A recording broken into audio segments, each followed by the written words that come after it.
Good afternoon, folks. From here at the APA World Headquarters in Lake St. Louis, Missouri, I'm Jason Bowman. I'm joined by the one and only Becky Rosner. Welcome, everybody. Thanks for tuning in. Was that it? That was it. That's it? Well, folks, the weather is hot. The World Qualifiers are over, and I know a lot of you are counting down the days until you head to Las Vegas for this year's APA World Championships. We are excited. Lots going on here at the office, Absolutely. Becky. Super busy here, getting everything ready, all the stuff to prepare to go out there in just a couple weeks, actually. Truck gets packed Yeah, next week, the that's big right. day, next Friday. D-Day for us here at the office. Truck's got to get packed. So a busy time here, but we wanted to take a few minutes. We're excited. We know you guys are excited. Wanted to take a few minutes to talk to you guys about what to expect preparing Yes. to go to the Whirlpool Championships. Some tips maybe we'll give you along the way. I know a lot of folks haven't been there before, so Yep. we're going to try to make it a little bit easier. Las Vegas can be a little bit of an overwhelming place to be, and hopefully we can help you navigate it just a little bit easier. We've been there a few times. Few times. I got to turn the screen off. Yeah, It's driving me crazy. I can't hardly watch myself. Becky like and I that. are watching a screen of ourselves that's It's delayed by very about strange. 10 seconds, so it's tripping me out a little bit. So anyway, back to our program here. Yes, Whirlpool Championships preview. Basically, what we're going to do is kind of break it down from preparing to go to kind of what to expect when you get there. We'll give you some tips. I think to make your trip a little more enjoyable. And then about halfway through here, we're going to have Bill Tufts, our director of tournament productions, join us because I know a lot of you folks may have some more, we'll call it procedural or rules-related questions, and he's really good about answering those kinds of things. So If you have questions along the way, shout. Steve over here is going to try to kind of filter those to us as we go along as well. Good point. Yep. Good point. Yeah, we've got a lot of content when we get through. I think we'll probably hold the Q&A towards the end. But in the meantime, let's talk a little bit about, just getting ready to go to Vegas, right? You've won your World Qualifier. You're super excited. You and your teammates are like texting each other about like, where should we stay? What are we going to do? Blah, blah, blah. So really, I think that the first question is, where are we staying? Right? In the case of a lot of folks, that may have already been decided for you if your league operator is kind of making those arrangements, right? For some of you, though, you've got to kind of figure this out. And I know that the Westgate has been sold out for some time now. And I know that upsets a lot of people. We understand that. But I think what you have to understand about the situation with the rooming is this tournament, I was looking at the numbers today, Becky. We got 14,000 participants coming out. And that doesn't include, that's just people playing in the tournament. That doesn't include people maybe coming just to play minis. It does not include spouses and guests and those that are coming with you. So you're looking at anywhere between 15 and 20,000 people. There's just not a hotel in Las Vegas, folks, that's going to be able to accommodate all of our people under one roof. And that's just the reality of having the world's largest pool tournament. So the alternatives to the Westgate, if you're not able to stay there, there are some great alternatives. I know we've set up some room blocks. I looked today. It looked like a couple of those had actually sold out. Oh, really? Which tells you how many people are coming. Yeah, absolutely. It looked like the Harrah's room block was sold out, and maybe the Hilton right next across the door, street, across the parking lot. But there are still rooms that are room block at the Stratosphere, which is at the north end of the Strip. The Circus, which is, I'm not going to lie to you, it's probably a good 15, 20-minute walk in the Vegas heat, right? So it's not necessarily a great walk, but it is walkable. It is. If it were me, I'd use the Monorail, and we're going to talk more about the Monorail today, but there are so many properties up and down the Monorail. You've got the SLS just to the north, short Monorail trip. You've got, Steve just turned the lights off and blew me away there. You've got the Flamingo, you've got the Link, so you've got some things south of the Monorail. So it's Vegas. There's tons of hotel options, reasonable options. Absolutely. And if you utilize that Monorail, I think you can get from your hotel to the Westgate in about 20 minutes. Yeah, and you can also get a discount on the Monorail. Absolutely, and that's something that we'll talk a little bit more about as we get into the broadcast. But first things first, if you haven't made your hotel reservation somewhere, make sure you get on that. Do it now, right? yeah. You don't want to mess around because we don't anticipate that more rooms are going to open up at the Westgate, unfortunately. And the other thing, we've had a few people on social media kind of come in and say, well, they have rooms, but they're like 4 times as expensive as normal. It's not uncommon. Okay, we get a room block there, a very large one. but once it's sold out, it's like supply and demand anywhere else, right? They hold a certain amount of rooms for, their normal guests, Right. people that like to gamble there, but they're making those people pay higher They are. prices. So, that's why that circumstance exists in the way that it does. So that's the rooming thing, right? Make sure you get on that. The next thing we want to talk about is what to pack. Right. And I'm going to turn that over to Becky because, I basically take my whole wardrobe. We go out for 2 weeks. We do. So I pretty much just take my closet and throw in a couple suitcases Sure. and drag it out there. But I know with you and a lot of the ladies, you have to be a little more strategic. Right. So why don't you prepare the folks at home for what they should pack for Vegas? So a couple things to keep in mind that maybe you won't think to pack. Number one is going to be a jacket. A jacket or a hoodie, that's going to save you. Some of the tournament rooms get kind of chilly at times. I wear a jacket almost the whole time that we're there. So make sure you pack a hoodie, a jacket of some kind to be sure that you have that with you in the tournament rooms and things. Another thing would be comfortable shoes. Yeah. In Vegas, everything can seem like it's super close, but it's not. Tennis shoes. Tennis shoes, yes. Wear Comfortable tennis shoes. Tennis shoes in particular. I like to wear flip-flops just like you guys, but if you're doing a lot of walking, it's not a great idea. You're going to thank me later for it. Tennis shoes are going to be a savior for you. Something that might seem like it's right across the street, it's never right across the street. Sure. It's always a lot further than that. Definitely. So comfortable shoes, a jacket. What else do we got? Water bottle.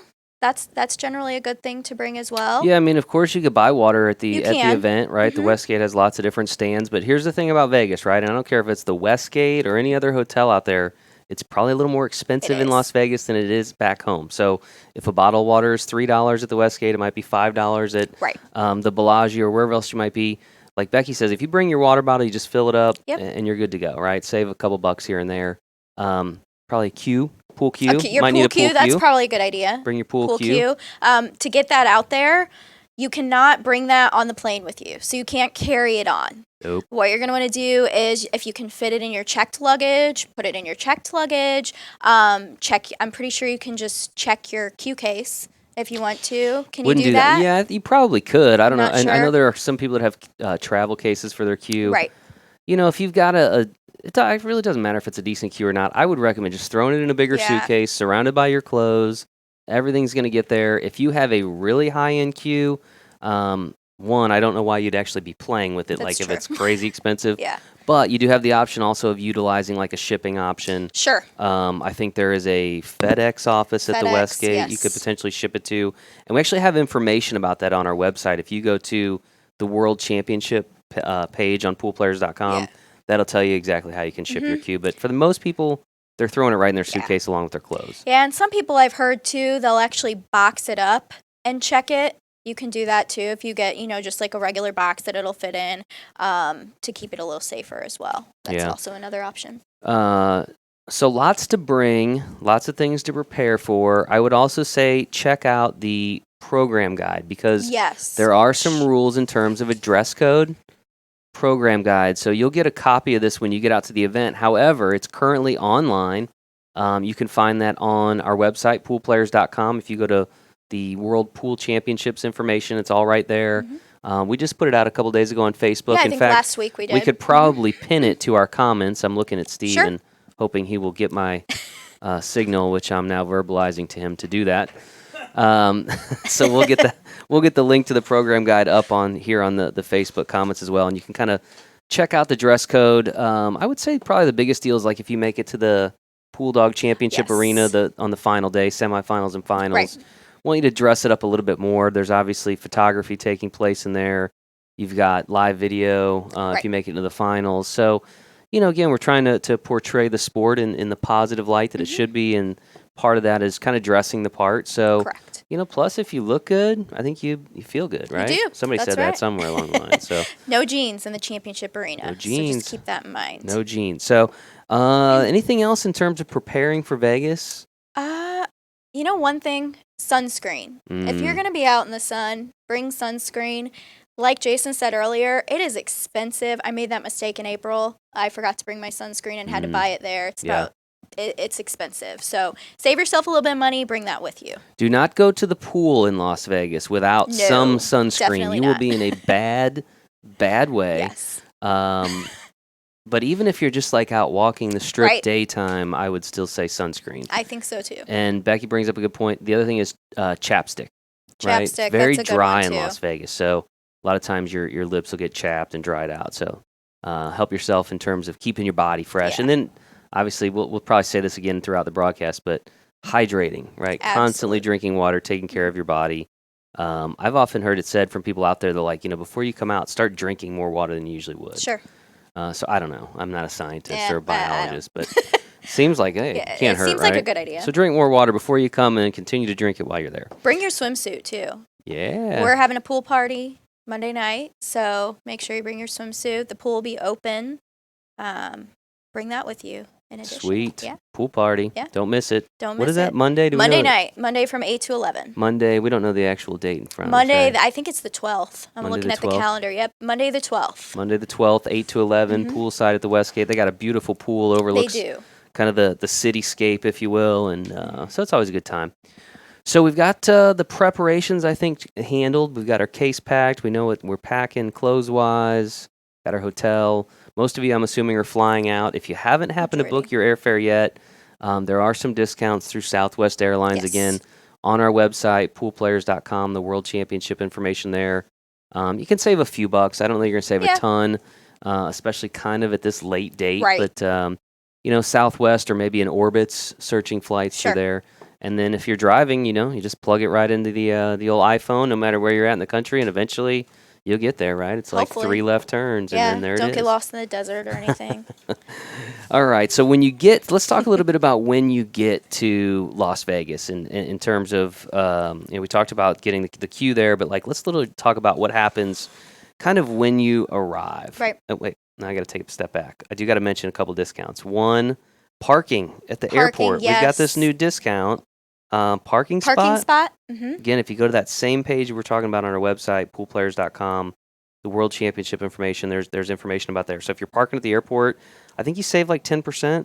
Something around there. Yeah, I so believe nice so. discount for AP It members is. just for being a member. I think you got to Mhm. print out the coupon though. So make sure you do that. But when you actually get to Vegas, right? So you arrive in Vegas, probably at the airport. You got to get to the Westgate or to wherever your hotel is staying. I would definitely check into your hotel first. Yes. Then come to the Westgate if you don't happen to be staying at the Westgate. Mm-hmm. The only exception to that rule might be if you're running late and you have to get there for registration or Yeah. something, right? So then you would have to go straight in. That's- But otherwise, drop your stuff at your hotel and then come to the Westgate. Regardless of where you're going, the best way to get there, there's a number of options, There are. right? You've got. Let's go with the cheapest option. We'll start at the cheapest and then Okay. we'll go all the way to the most expensive. So I get to Vegas. I'm at the airport. Maybe I'm not traveling with anybody out there and I got to get to the hotel. There is Super Shuttle or There some is. various shuttles. In fact, this is another discount on It our is. site. I think that is Super Shuttle where I you can think so. save on getting to the hotel from the airport. You might spend $5 or $6. You're going to ride with a few other people and you're going to stop at a few other hotels along the way. That's kind of how the shuttle Mhm. system works, right? So that's again your cheapest option, right? If you want to spend a little bit more, you jump in a cab, Jump in a cab. or take an Uber. Uber or Right, Lyft. Uber or Lyft, either way. Cab stand's going to be right outside the baggage claim area at McCarran, which is the airport in Las Vegas. You have to walk a little bit further to the Uber stand, but it's not bad. I mean, I think It's you not walk horrible. across a walkway and up an elevator. Up and through the take the elevator. if you've Yeah, got so- luggage. Uber, Lyft, and then probably the most expensive option, and this might appeal to those that are coming out with their teammates. Yeah.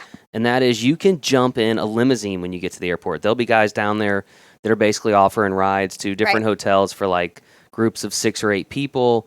It's usually going to be $70-$75 Mhm. bucks, but again, you can't put 6 or 8 people all in No. a cab generally, right? You might No. find somebody that does that, but so if you want to splurge a little bit and you're in Vegas and you're stoked, Might be kind of cool. jump in a limo, Mhm. right? $75 bucks. Don't forget to tip the driver. Everywhere you go in Vegas, don't forget to tip. Just kind of the way it goes there. Yeah, and But split between 6 or 7 people. It's not bad anyways. so there are different options in terms of getting from the airport to the hotel.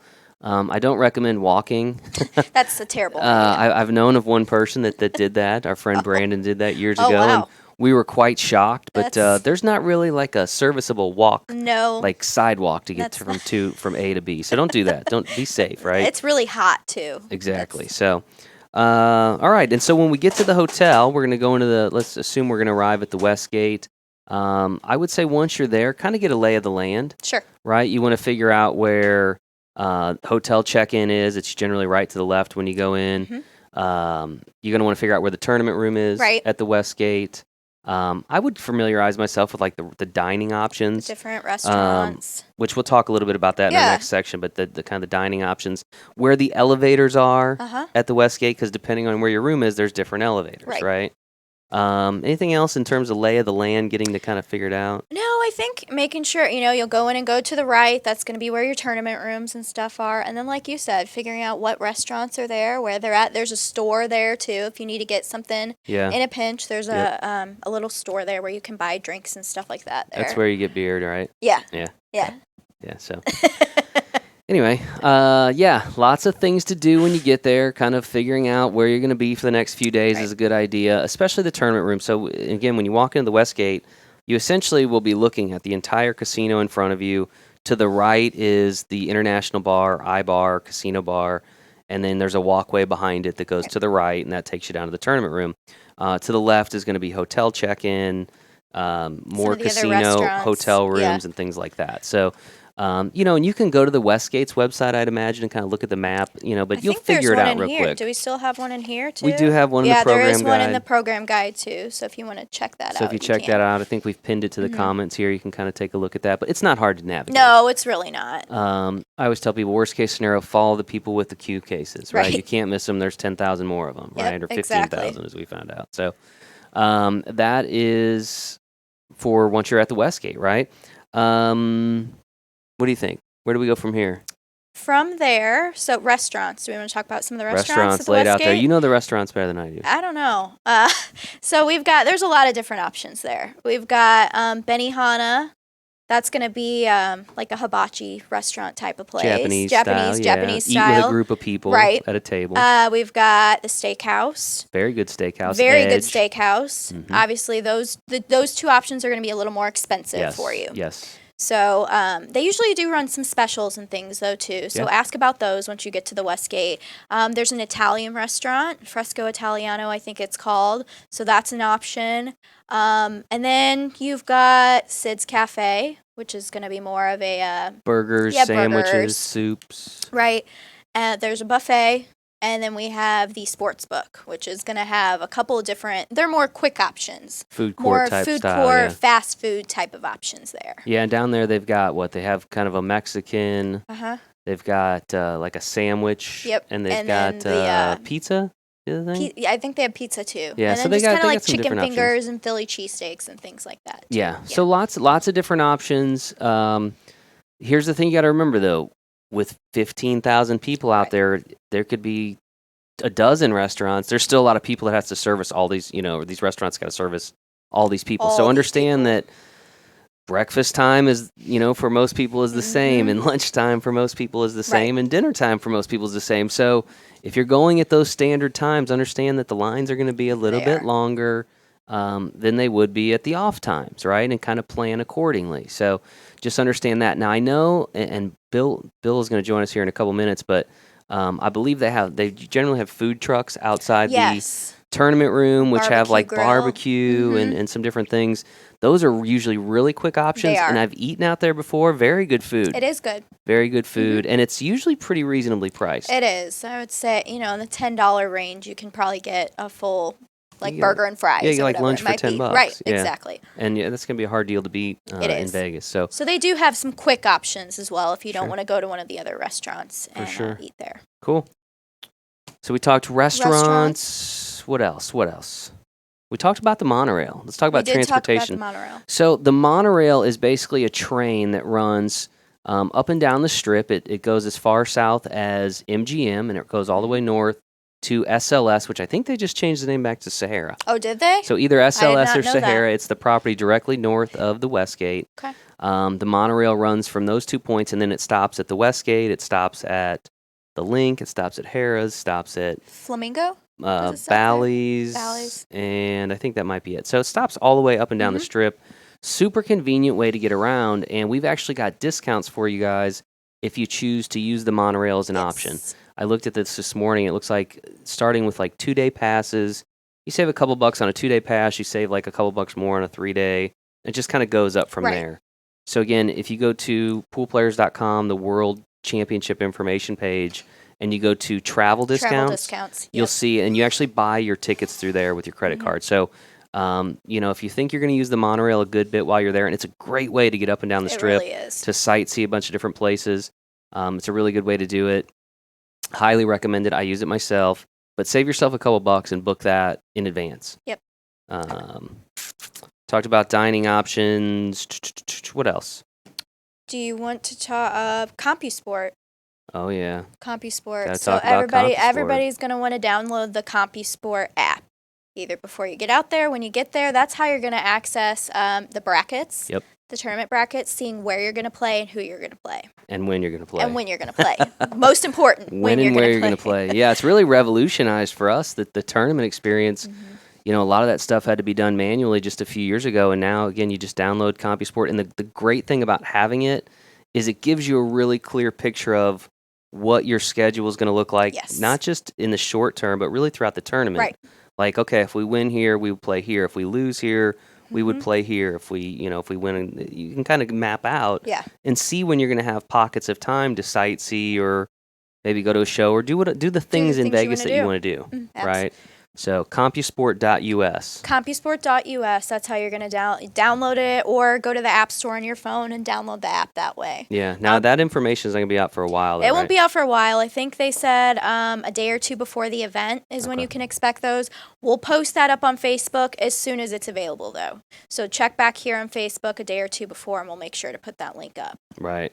So that brings me to another point. Like we were talking about transportation and schedules, and like one of the tricky parts about going to Vegas, I know for our participants, is you're obviously there to play pool, right? Right. It's what you're out there for. It's that's the thing, right? But then it's also Vegas, You're in and so you Vegas. want to be able to do a little sightseeing. There are things you want to Mhm. check out. I would say, good tip here is make a list of things that you either want to see or do while you're there in order of importance, That's right? a great Because idea. there is just so much to see and do in Vegas that it can be overwhelming. It can be. And depending on how your team does in the tournament, right? If you're out earlier, you may be able to get to the whole list. Yeah. If you go pretty far in the tournament, you may only hit a few of those Mhm. things. So you need to understand what the things you want to make sure you hit are, right? If you want to hit the high roller, which is the Ferris wheel, Right. or if you want to go to a particular restaurant, See or the fountain at the Venetian. yeah, I mean, just walk the strip, see the Bellagio. Or the Bellagio. I said Venetian. Come on, I know. fountains at Bellagio. Fountains at the Bellagio. I know. The How many times have I volcanoes at the been? Mirage. Yeah, there's a lot to see just There by is. walking up and down the strip. Lots of different stuff. So just kind of know what you want to do and have a good idea for how important each thing is to you, and Yes. just kind of check it off as you go based on the time you have. So Good tip. I don't know. What about you? What are the things you see and do when you're out there? Let's give them Becky's list of Man, I don't know. must-sees in It's- Vegas. Generally, we go just try to check out new restaurants. So we'll make a list of restaurants we want to see ahead of Give it time. to them. Come on, they're watching. They want to know your list. Yeah, I don't have the list ready right Oh, now. come Steve, where do we go on. usually? I'm looking at Steve because he and I try to see new restaurants together. We're big fans of burger joints. Burger There's quite a joints, few of yep. those. One at the SLS was really good. That was or good. whatever you call it SLS now. is super close, and they have some good restaurants there. Yeah. Yeah. Or whatever it's called now. Fremont. So Shocked Fremont. neither one of you That's mentioned true. Fremont. I'm Neither not of a- us I'm did not a- mention Fremont. I'm not a big Fremont guy. We generally go there once a trip, I Yeah. would say. It's Fremont's fun. the old part of Vegas. It's It's a little pretty cool. crazier. It is right. It's a crazier. little wilder. People drink a little bit more down Right. there. It's a little And prepare cheaper. to You can see drink some more. stuff that you may Yeah, not see there's on the some- Disney Channel. Right. So that's It's a good. There is some good restaurants down there, though. That brings up Pizza Rock. I had pizza down there last time we were there. That's really good. Heart And I think Attack there's Grill. a steakhouse down on Fremont too that I hear is really good that I haven't been to yet. okay. There's a lot Yeah, down in there- Fremont. there I mean, is. that's a whole different area aside from the strip, and of All course I they got can the say- canopies that you can see the light shows and everything. Right. The giant fire-breathing dragon thing. Oh, is there yeah. As well. This is Steve talking This is off Steve camera, by the talking, way. If yeah, you're wondering he's- where this mysterious voice, our producer Steve, is chimed in on some of his favorite places. So So I'm gonna, since Becky was not kind I enough to wasn't share her very places with you helpful. guys, which I know she knows where she goes. She just doesn't want to Well, tell let's just you. say there's something in Vegas for everyone, There is. and we'll leave it at that. I like the area that my new favorite area in Vegas is the promenade area at the Link. Oh, you know what? We do go to Yard House down Yard there a lot. House, that's my That is favorite where place we go down a lot. there. Yeah. Great variety in terms of a menu, pretty reasonable in terms of They are. cost. Get the vampire tacos, very good. But that whole Link Promenade area, it's kind of like a Fremont It's Street. pretty cool. It's just a little more. It's a little cleaner. It is. It's newer. And it's newer, It's and it's newer. not as it's not as crazy. It's a little more PG. Yeah, How's that? yeah. A little more PG at There's an In-N-Out burger Then in there Fremont. too. For Yeah, those of you who In-N-Out are burger. interested in In-N-Out burger, Don't Yep. that's have an there. In-N-Out burger by them. This is the opportunity. Yeah, absolutely. Like us. Which we do not have In-N-Out burger here. No. So if you're looking for sushi, I like raw sushi. It's at the Fashion Mall. Been Great there before. sushi. That is good. Great people watching. Pretty decent price. Yes. So if you like sushi, raw sushi, again, that's at the Fashion Mall. Not too far from the Westgate. No, it's not. Peppermill. Forgot Oh, the Peppermill. That's a good one too. Peppermill is a classic. Couple That, It of course, is. that's Yeah, right I've seen next to Peppermill. the former site of the Riviera. Peppermill is an old, what do we call it? Cafe, I guess, Cafe, right? diner. I don't know. Diner. That's maybe. right. Yeah, Mhm. Peppermill. It's but it's all neon. It's a pretty cool place. It Big is. portions in terms of food. Huge portions of food. You'll always take food home with you if you have that option or want to. Oh, and it's a bug, not a dragon. I misspoke. Oh, Sorry, it's a kid. Oh, on It's a Fremont praying Street. mantis. Okay. fire-breathing I have no idea what bug. he's talking about. That makes more sense. So Peppermill's a good place, especially for like breakfast. If you're craving Yes, breakfast they have food, highly very recommend good Peppermill. breakfast. If you're wanting a really good deal in Vegas on like a good meal, but like for somewhat cheap, Mhm. there's a place at Ellis Island. It's an off the strip casino. Barbecue place. They have a barbecue place there. If you get the player's card, which is free, it's like maybe $12 or $13, and you get like a half chicken and a half rack of ribs and beans and corn and pretty cheap there, coleslaw, too. and I mean it's a whole meal. It's very good. I haven't Um, been there in years. yeah, though. we usually go maybe once a trip or every couple years, depending on our schedules. But that's a good like Vegas value Yeah. place. Is the barbecue place at Ellis Island. Steakhouse, I would say Circus is a really good one. Circus has an excellent Yeah. steakhouse. Reasonably actually. priced. I mean, it's still going to be an expensive dinner, Right. But in terms of steakhouses, and you're like Circus, that doesn't make much sense. Mhm. I like that place simply because you walk through Circus, which is It's old. it's older and there's like a lot of kids and Yeah. it's like circus-y, obviously, with its name. But then you walk into this steakhouse and it's dark and like you forget that you're in there. You do. And then you come back out into it and it's like, woo, Right. it's like coming out in the sunlight. But the Circus Steakhouse is a good one. The Edge at Westgate, which It's you already excellent. mentioned, is an excellent steakhouse. I mean, it's one of the best in Las Vegas. Again, it's going to be a little more expensive. You mentioned Benihana. Benihana's good too. Usually go there at least once a trip with like a Right. group of people. You want to have some fun, drink a little Right. sake maybe. You watch the server cook Mm-hmm. up your food. It's just kind of a fun place. Pretty decent food. Yeah. If you go it's to a good either time. of those places, a steakhouse or Benihana, I'd recommend making reservations ahead of Yeah, time for for both sure. of those. With there being over 15,000 people Yep. there, just make it a little easier on yourself and make a reservation. Yep, Which yep. I think both of them are on Open Table, the app, so you can make a reservation through that. Sweet. Yeah. So that's food. So here's beer and drink advice from me, at least, right? So we mentioned earlier, Vegas is going to be a little more expensive than probably like your hometown bar, right? You're gonna walk up to the bar and order like a Captain and Coke, and they're gonna be like, it's $11, depending on where you're at, right? It could be Right. even more depending on some places, and I'm not sure what the Westgate charges, but they're actually, believe it or not, at the lower end of Vegas They prices, are. but still Vegas prices are not at home. They're not St. Louis prices for Right. us. No. But the good news is at the Westgate, right? So we worked out with the Westgate this great deal. We've got these Steins, right? These commemorative Steins. You can see they've got the event logo on them. You can get these Steins for $10 at our info booth. No. And what you get with the Stein, not only do you get to take these home, but you get this voucher, right? And so you get 3 beers for $10 That's pretty sweet. at any of the bars in the tournament rooms. Wow. So within like the tournament space at the Westgate, we probably have, I don't know, 4 or 5 different bars. Mm-hmm. any of those bars, you take the voucher after you buy the cup, and you pay another $10, Right. but you get 3 beers. That's a pretty good deal. $3.33 a beer. You're not Yeah. finding that even at the gift shop, I don't Yeah. think. What kind of beer can they get? Bud Light, it probably varies type- by it's like Bud Light. Miller Lite they'll kinda tell thing. you at the bar. I mean, Sure. it's not, I don't know.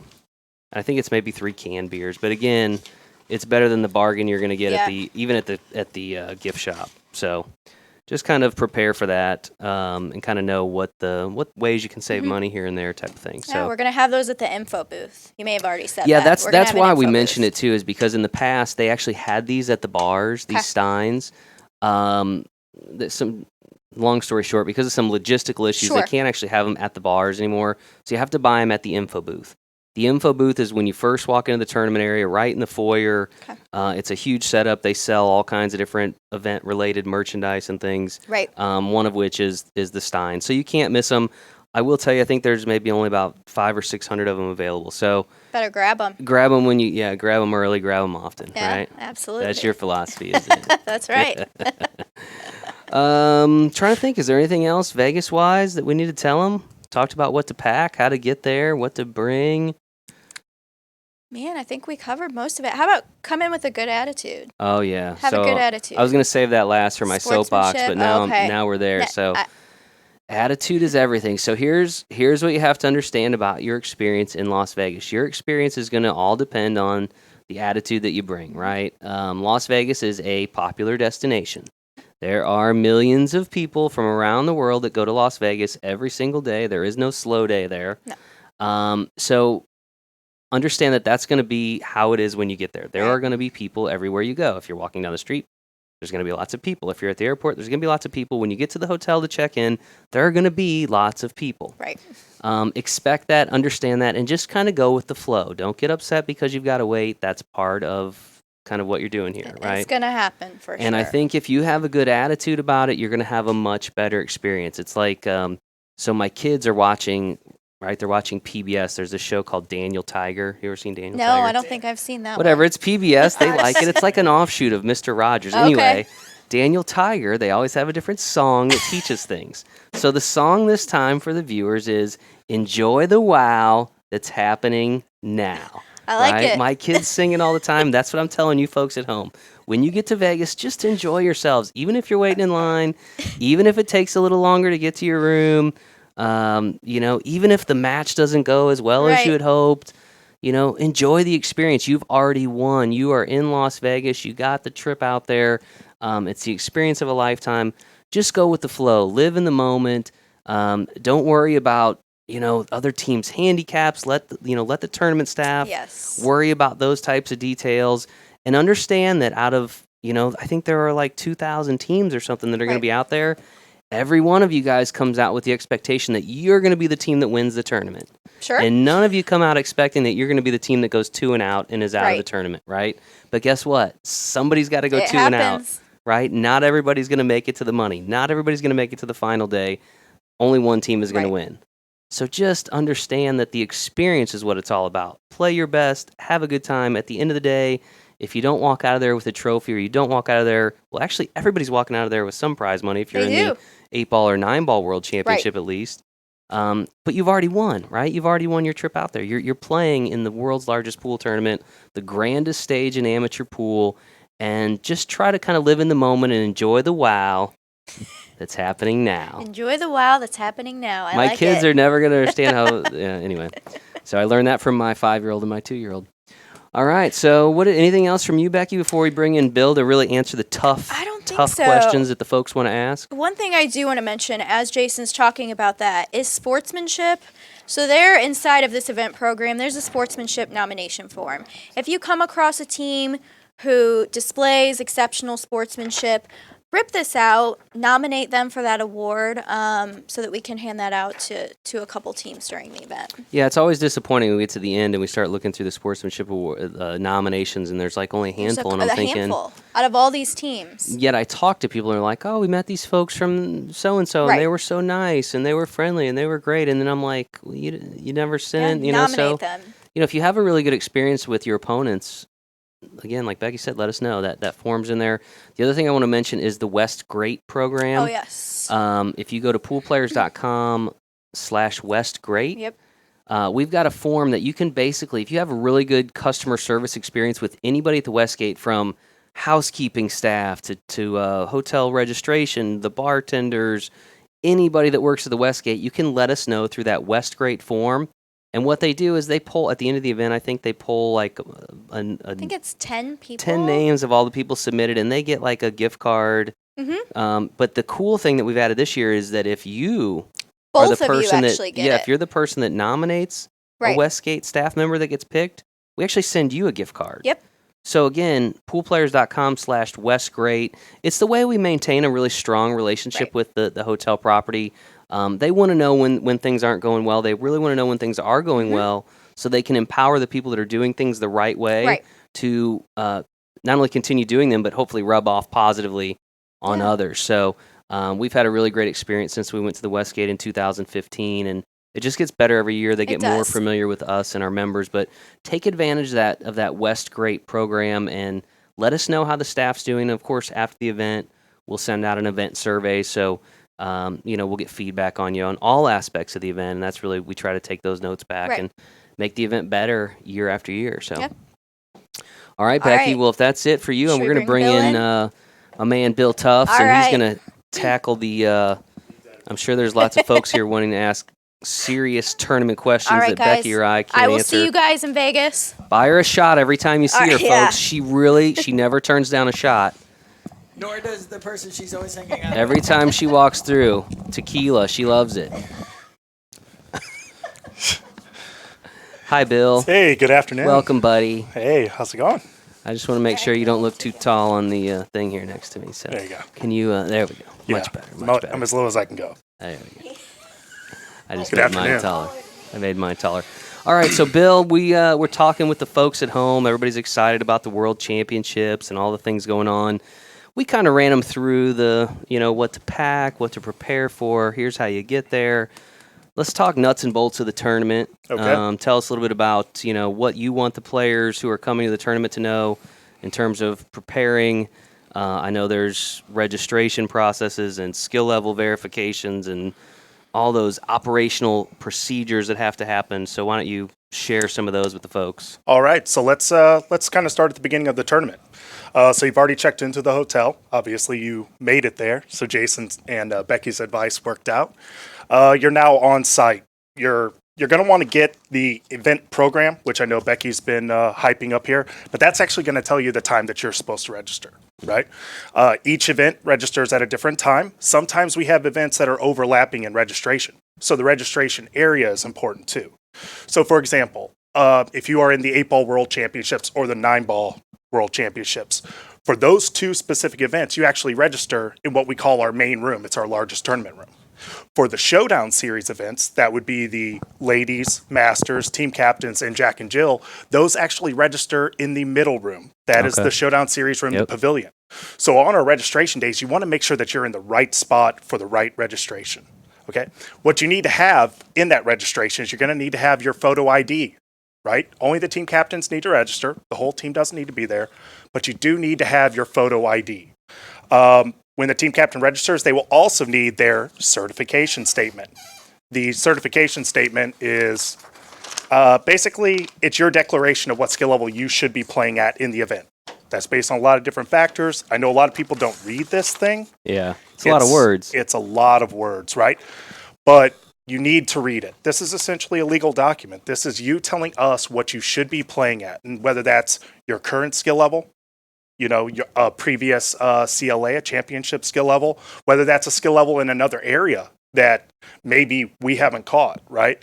You need to be declaring what you are for the tournament, right? All that information is at the top. It does lay it out very explicitly. I encourage everyone to go and read it. If you have not read it, please do so. We do have that posted on the website as well. It's something you will need to know.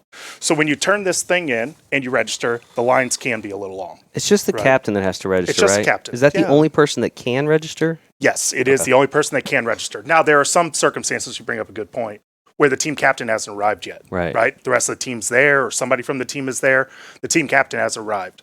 There's actually a team captain change form, whether that be temporary meaning I just need to change the team captain so that I can register today, Mm-hmm. or a permanent team captain change form, meaning Okay. my team captain's not coming. I need to be acting as the team captain for the Right. remainder of the event. Okay. That's important for not just registering, but for also picking up any money at the end, right? Only the team captain can do that as That well. is important. So it's very important. So if you get there and your team captain's not there and you need to be the one that registers for your team, you need to let us know. We'll get you one of those team captain change forms. Okay. Okay. So when you get there, most of the time when registration first opens, there is a huge line. Mm-hmm. That line is very seen massive. it. I mean, let's say 8 Ball, we're going to have 713 teams, I Wow. believe, in this one. So with that event, I mean, that's a lot of team captains, even if it's just the team captains. What you need to make sure you're doing is looking at the times, maybe not coming right first thing, right? Because it's crazy. We'll get this huge rush right at the beginning where we're doing 200, 300, 400 teams, and then we've got 2 hours where it's basically dead. There's Yeah. nobody coming. So spread it out. If you come down and you see that the line's a little long, come back down later. It'll be fine. Yeah. We're going to register you. You also don't necessarily have to be registered at the end of registration. That's something I think is very important for teams to know. People do experience flight delays, right? Some travel issues, that kind of thing. They're not able to get down to the registration line during our times. We will register any team, right? Up until we actually have to forfeit you out of the tournament. Cool. And when I say forfeit out of the tournament, I mean, if you're not registered, we will still call your match. We'll inform your opponent that you haven't registered yet, you know, Right. just to get them on the clock. Right. But we still give you that time to register your team, and we do that all the way through. So if that happens twice, right, we forfeit you twice, you're going to be out, right? Okay. But you can register up until that time. It's very important for people to know. Good stuff. Good stuff. One other thing on the certification statement that I think is very important for people to know, the people that sign the certification statement, those will be the ones that are marked eligible for your roster. Okay. If you do not have a player that, or a player of yours has not signed the form, let's say 6 out of the 8 players have, 2 of the other players haven't, those 2 players that aren't signed will not be eligible for the tournament until they come up and sign this form for us, right? Okay. And they can do that at any time during the tournament should they arrive late, right? We'll allow them to sign the form. If the score sheet's already gone out, though, then it stands for that round. They've got to wait till the next round before they'd actually print. So Okay. something very important. Since they're ineligible for their team, for all you team captains out there that may be watching this, their skill level is also ineligible to be used towards 23. It's essentially like they're not even a member of your team anymore. Wow. So very important stuff. Okay. Good stuff to know. Checking IDs. I know that's always an important one, right? Making sure the people you're playing are all the people you're supposed to be playing when you're talking about people from all over the Checking world. IDs is huge. Yeah. So before your match, what we'll see a lot of the times is everybody will pull out all their IDs at once, Yeah. right? Well, if we're talking an 8 Ball match, it could be 5 hours long, Right. right? You may not remember Sure. that 7th player on the team by the time their 5th match comes around, right? Right. So it's important that before you actually lag for that match, you are checking their ID there, right? Okay. We can address it at that point. Okay. So if you have a question on your player's ID, that's the time. Okay. Once we get into the match, right? We get into the games, we're going to allow those games to play out. Okay. Unfortunately, we've seen some people try to abuse this rule and use it as a sharking tactic, not ask their opponent for their ID, then later on in the match, question their ID to get them off their game. We're not going to do that. We're going to wait till after the match concludes. We're going to check their ID. If their ID if they do not have an ID, they cannot produce one, they will forfeit that match at that point. It's very important, though. We have had teams that have come into this event and played players who were impersonating somebody else on the team. Okay. And unfortunately, it's cost people. And by the time they realized what had happened, it was too late for us to do anything about it because we're 3 matches down the road. The whole tournament gets affected. You can't go back and play a match. Right. We you know, obviously deal with the rounds team ago. that used an improper player, but you can't put the team Absolutely. 3 rounds earlier back in Exactly. because the Yeah, the thing's team all that's going to advanced. I get the gotcha. benefit is the team that maybe they just played against. Yeah. Assuming they're still around and we can find them. Yeah. You know? That's crazy. So, I mean, I know that doesn't happen like a lot, but and I No, think the but it's players have something to gotten watch. better. Yeah. So I just want to be clear. Our recommendation then is before each individual matchup, not the overall team match, but before Bill and Jason play, we should be checking each other's IDs to make Absolutely. sure you're Bill and I'm Jason. And I'm not going to say it's wrong to check the IDs prior to the start of the match. I'm just saying the likelihood that you're going to You won't remember every remember. No, it makes face total with sense. every It makes name total on every sense. ID is very small. So do it before the actual individual match starts. And if your opponent complains about it, you tell them APA told us right here in this video to do it. Absolutely. The main man in charge, Bill Tufts, told me to do this. And if you got a problem with it, go find him. He's over there I'll be in a suit. Yeah, with find no me. hair on his head, all on his face, and you go tell him about it. Thank you. Yeah. Good stuff. Yeah, just look for the glare. All right, so we talked about IDs. We talked about what about I don't agree with the rule. Like I think my opponent did something. Like do I need to call a referee? I see the floor managers? Who do I talk to? I think that's a pretty good point, Jason. Oftentimes, whenever I'm dealing with a rule, it's not at the time that the incident occurred, right? It's after the match is over. And a player will come up to me and say, your referee made the wrong call, and it cost us the match. Almost immediately, I've got to question the player who's coming up to me and ask them, okay, did you question the referee at the time, right? Did you ask for a floor manager? So everything at APA, we've got levels, right? We've got levels whenever it comes to who's actually conducting the tournament on the floor. So whenever it comes to rulings, your first point of contact is your referee. They're going to make a call, right? But they're human, right? I mean, they're league members. They're league members. They They're are league volunteers. members. They're very highly skilled league members who have experience in reffing locally, but they're still human. Sure. They make mistakes. Sure. If you hear something from a referee or do not agree with the referee's call, your next line of defense is a floor manager. The floor manager actually oversees all the referees on that shift. And they're generally league operators. They are league operators, highly skilled league operators who have years of experience running tournaments, right? But again, they're also human, right? If the floor manager, you do not agree with something a floor manager has told you, you ask for a tournament director. Okay. Now, tournament directors are APA staff members, right? They're assigned specifically to deal with those types of issues as well as other general issues that are on the floor, but rulings are a huge part of what they do. Sure. You ask for a floor manager. The floor manager is going to give you an answer, right? Or they're going to find someone like me. Right. If they give you an answer and you don't agree with them, ask them to find the event supervisor. I'm an event supervisor. We've got an event supervisor on night named Tim Dyer. Okay. He will be available too. We will weigh in on the situation, right? We'll come down with essentially what is the final ruling. Right. Unfortunately, if you disagree with the call that we've made, it's going to stand, right? We've already gotten all the information. We're making a determination. I'd like to say that every ruling in sports seems fair or the outcome seems just to the person that's complaining. It just doesn't work that way. Sometimes there's an answer that we have to go with and we're going to go with it. And once that answer is given, it's going to stand. It's going to stand. But the key point is go through those channels. If you do not agree, do not just accept it for what it is and then move on and be upset about it later. The time for us to actually address the issue is while it's happening. Okay. That's when we can make the most impact. Okay. Excellent. So again, first line, referees. Yes.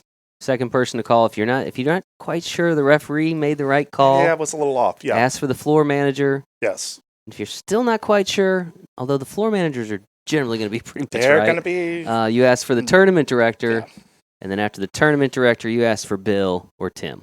Yes. Right, the event supervisors, and whatever is decided at that point, that's the decision that gets made. Now, I will say our team is really good. If our referees don't know the answer, right, they'll confer with other referees or they'll call their floor manager over to get confirmation at the time. That's what the floor manager's there for. The floor manager does the same thing with the tournament directors. If they're unsure, they're taught, don't make a call if you're unsure. Let's get our heads together. Let's come up with a solution. Let's go give the answer together.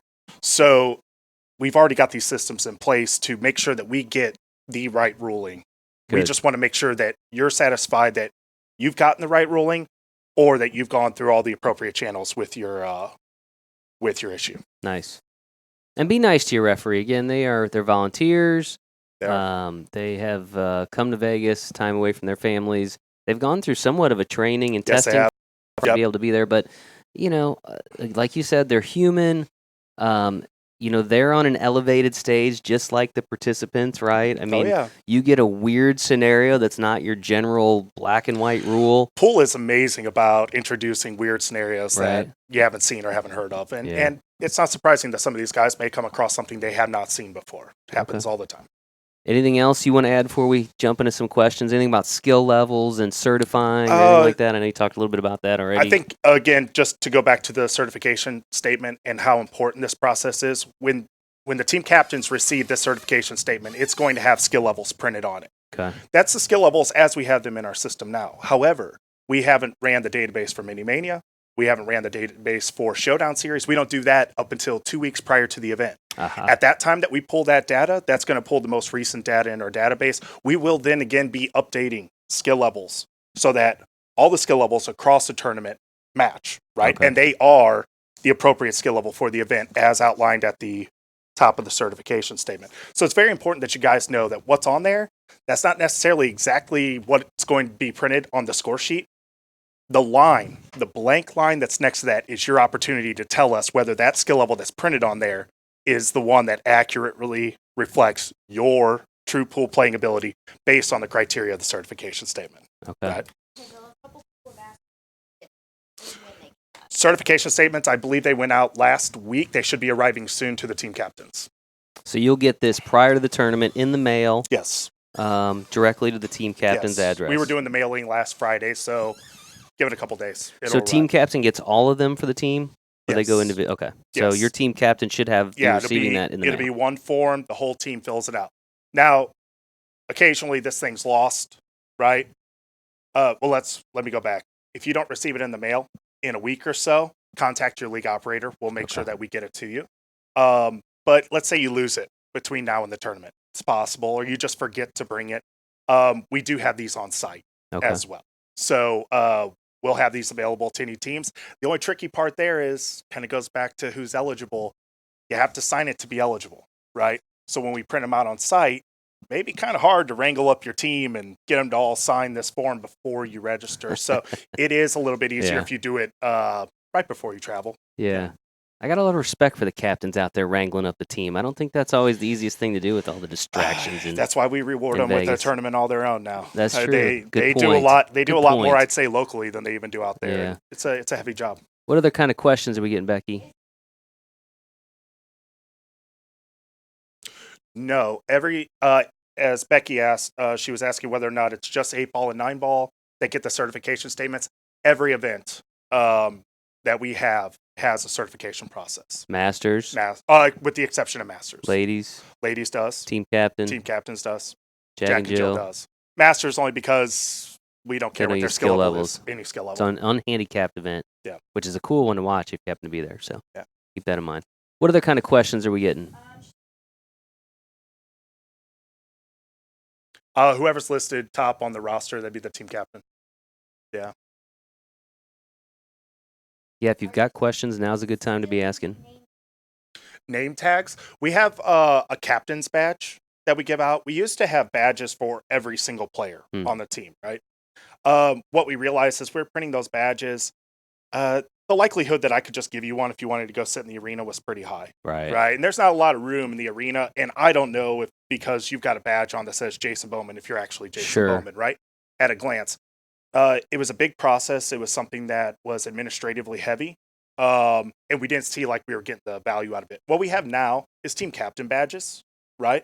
We don't have badges for the players in the arena. We do ask that only players are in there. And if we've got some sort of situation that we're dealing with, we will verify that person is actually a player in the arena. In there, but the team captains get their badge so that they can go to the team captains meeting. Okay. No. I loved hair. Yeah. I think he did it more to look like Brad Jones. Oh, it's Brad Jones, yeah.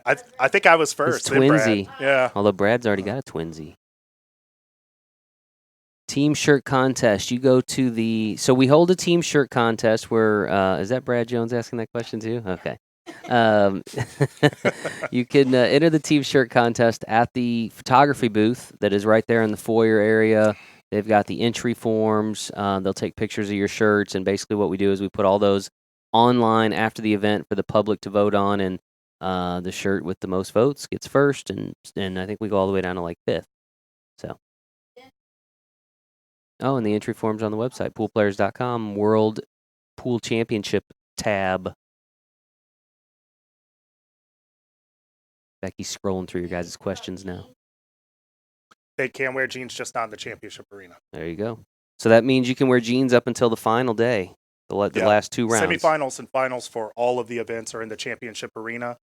We've Pool made Dog Championship Yes, Pool Arena. Dog Championship Our friends at Pool Dog. We've actually gotten a lot better about warning teams. We saw value in letting people know as they kind of enter into those last few rounds, hey, it's coming, make sure you've got a change of wardrobe. Unfortunately, we've had to send people away in the finals room because they had inappropriate attire on. We've typically worked within the 15-minute forfeit time whenever we've done that, though, which doesn't leave a lot of time to go change, especially if you're at another hotel. Yeah. So it's very important that if you get to those later stages, make sure you're dressed appropriately. Yeah, good point. And shorts, I mean, like you wear khaki shorts. You can. No cargos. Okay. Like they have to be clean khakis. Okay. Right?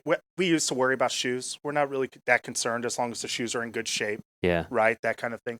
As far as T-shirts go, APA T-shirts or team shirts are allowed. Yeah. Anything else, we're not. We're going to ask for a collared shirt or non-collared shirt. Good taste, you know. Okay. No hats.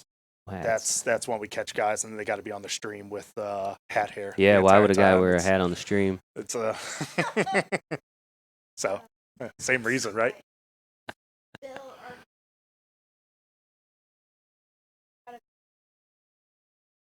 Yes. So we evaluate skill levels throughout the entirety of the event. And it's very important to know that within our events, in all of them, players may go up or they may go down. I know most people kind of focus on the going up aspect of things, but our handicap review committee works very hard to make sure that players are playing at the appropriate skill level. And sometimes that means they're playing at a skill level that's too high for them right now and they can't compete. So they will allow them to drop.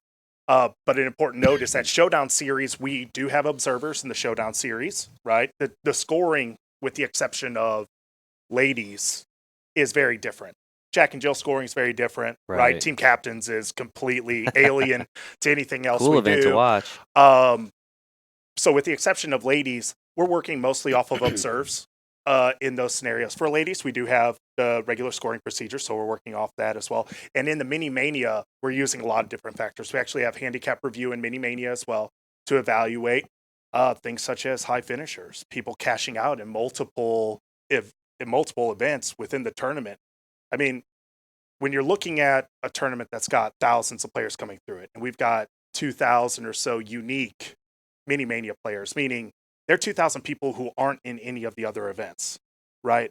That's a lot of people going through these things. To see somebody that's continuously placing high, playing in a lot of events and placing high in them, it's going to throw up a red flag that compared to everybody else, maybe they're not where they need to be. So we're actively monitoring all of that to make sure that the tournament environment is fair for everybody as possible.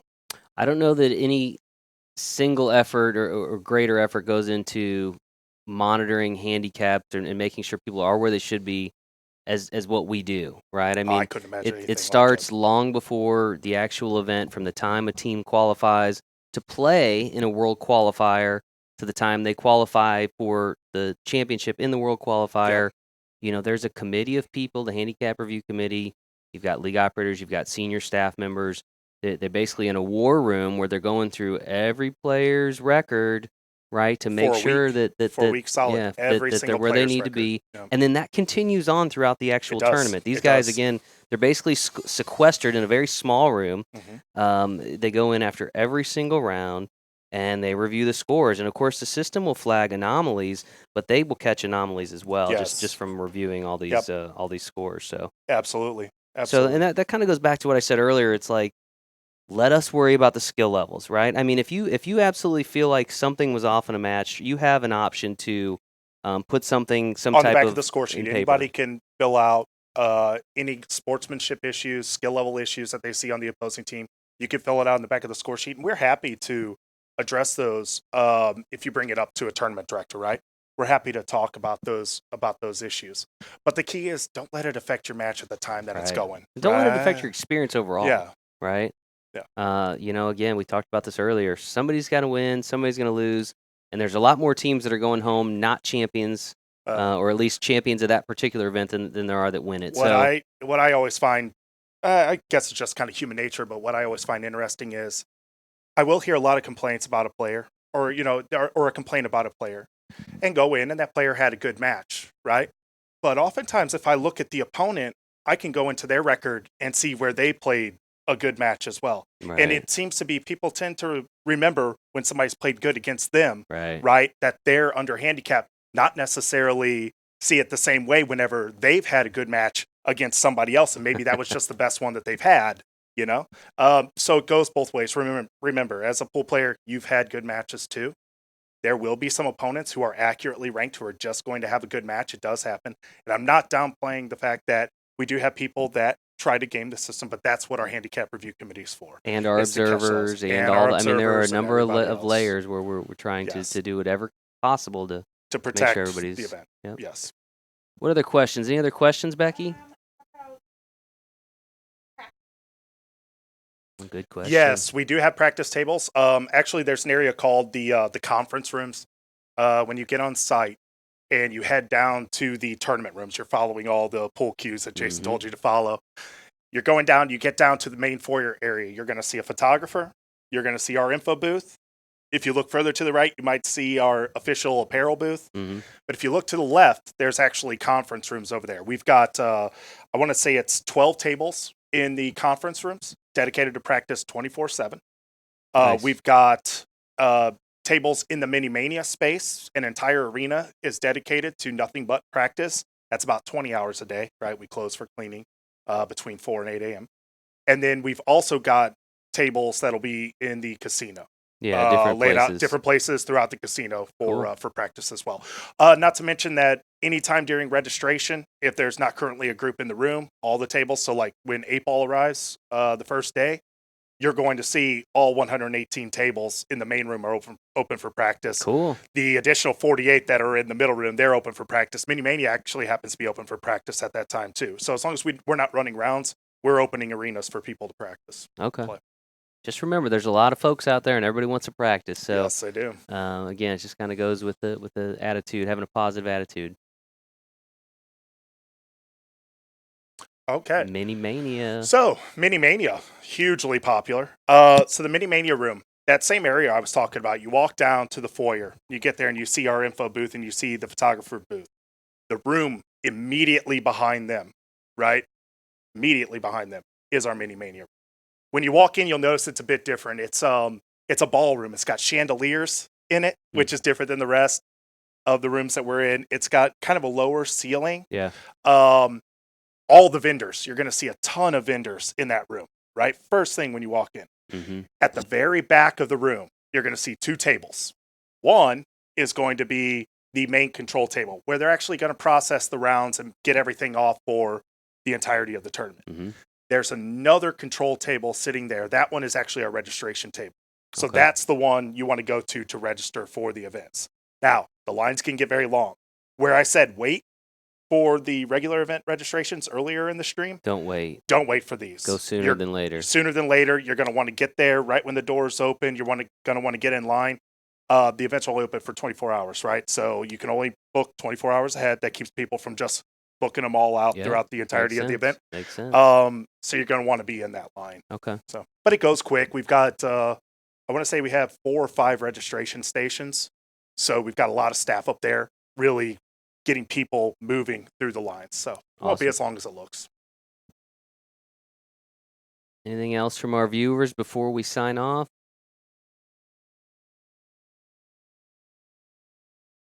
Oh, absolutely. Yeah, we talked about that. Becky just asked whether or not players can actually drop a skill level during the event. It is absolutely possible. Again, the misconception is that you only go up at a championship level event, and that's just not true. You can drop. Our handicap review committee is looking to make sure that people are playing at their correct skill level, whether that's where they're at, whether that's lower than where they're at, or whether that's higher than where they're at, and they're going to make the appropriate adjustments for those players. Good to know. All right, last chance, folks. If you got questions, get them in before we say goodbye. Or she can reach out to us at any time through our Facebook page and ask questions and that kind of thing as you have a chance to watch this video. If we're not live, be happy to answer them as best we can. And there's going to be a lot of help when you get to Las Vegas. You know, there's Let's tons start of with the info booth. signage.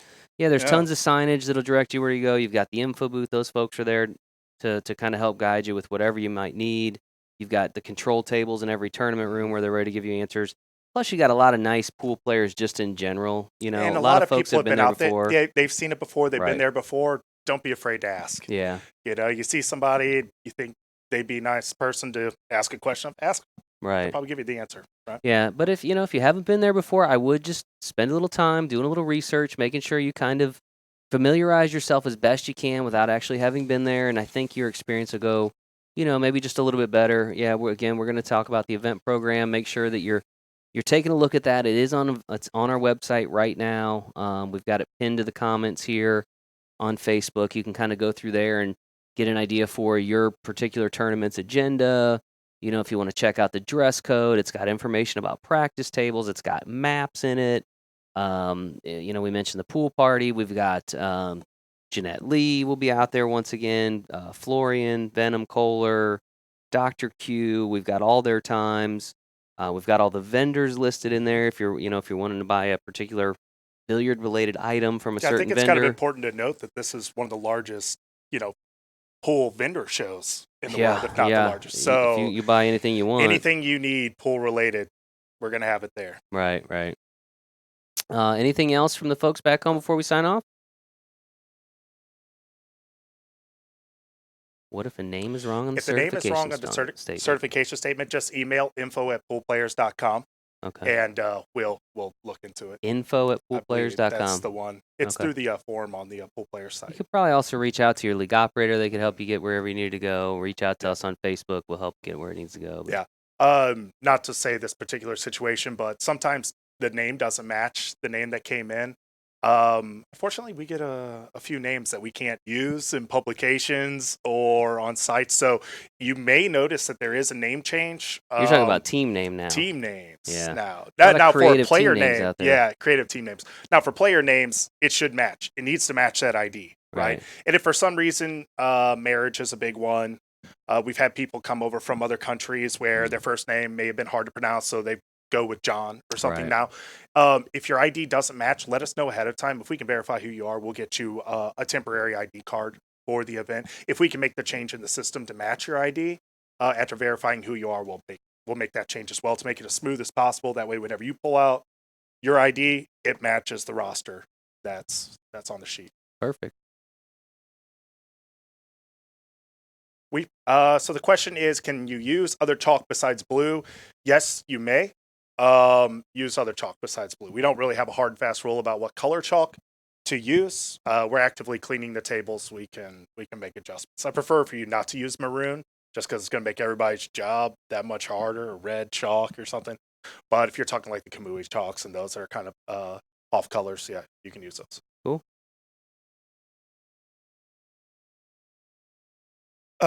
So if you have specific skill level questions during registration, your event registration, we will have tournament directors available to answer all those questions ahead of time. Since we've got a few weeks out, go ahead and contact your league operator, right? Your league operator will get in contact with us. If there's an issue with the skill level for one reason or another, we'll try to get it addressed, obviously, before the event starts.